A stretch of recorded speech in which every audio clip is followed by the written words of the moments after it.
Perumpamaan Yesus dalam perikop ini melukiskan pekerjaan rutin harian seorang gembala.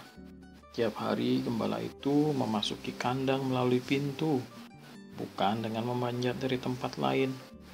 Ia bawa kawanan dombanya keluar ke tempat yang banyak rumputnya.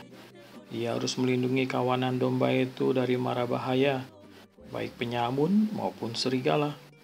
Menjelang malam, ia bawa kawanan domba itu pulang ke kandangnya. Si gembala berdiri di depan pintu kandang dan menghitung satu persatu serta memeriksa domba-domba pada waktu keluar dan masuk. Malam hari ia tidur di pintu kandang, sehingga domba yang mau keluar ataupun serigala yang mau masuk harus melalui gembala itu. Nah, dialah pintu kawanan domba itu. Hal itu adalah sangat biasa bagi orang-orang Yahudi. Di negara-negara Timur Tengah, jika seekor domba sering meninggalkan kawanan domba, maka si gembala patahkan tulang kakinya lalu membebatnya. Anak domba itu tidak dapat berjalan, maka gembala menggendong domba itu di atas bahunya sendiri. Dengan demikian domba itu dekat sekali dengan gembalanya saat perawatan sampai kesembuhannya.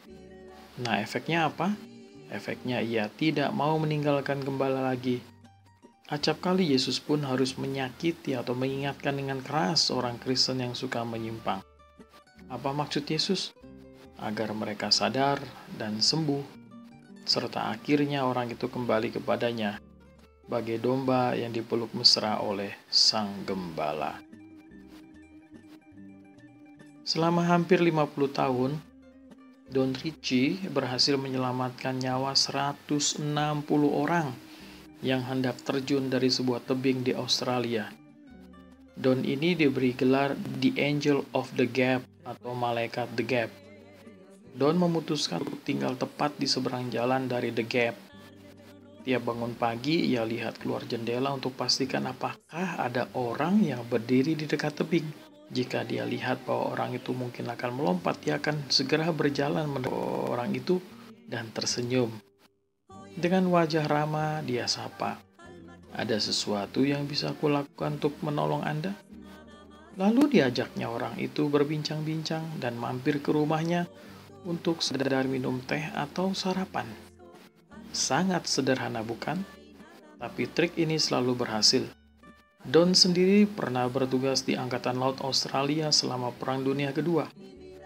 Butuh waktu singkat untuk membuat saya menyadari bahwa banyak orang yang datang ke sini dan melihat pemandangan.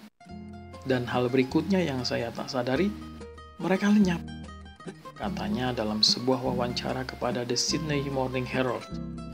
Tahun 2006, Don dianugerahi Medal of the Order of Australia untuk usaha penyelamatan yang dilakukannya. Di tahun 2010, dia terima Local Hero Award for Australia dari National Australia Day Council. Pria baik hati ini menghabiskan hari-hari terakhirnya dengan berjuang melawan kanker dan meninggal pada Mei 2012, dikelilingi oleh istrinya Moya dan putrinya Jan, Donna, dan Shu, serta 4 cucunya. Petik apel merah warna, dibikin salad hati pun senang. Cara simple tapi mengena, beri nasihat, selamatkan orang. Tuhan Yesus memberkati kita.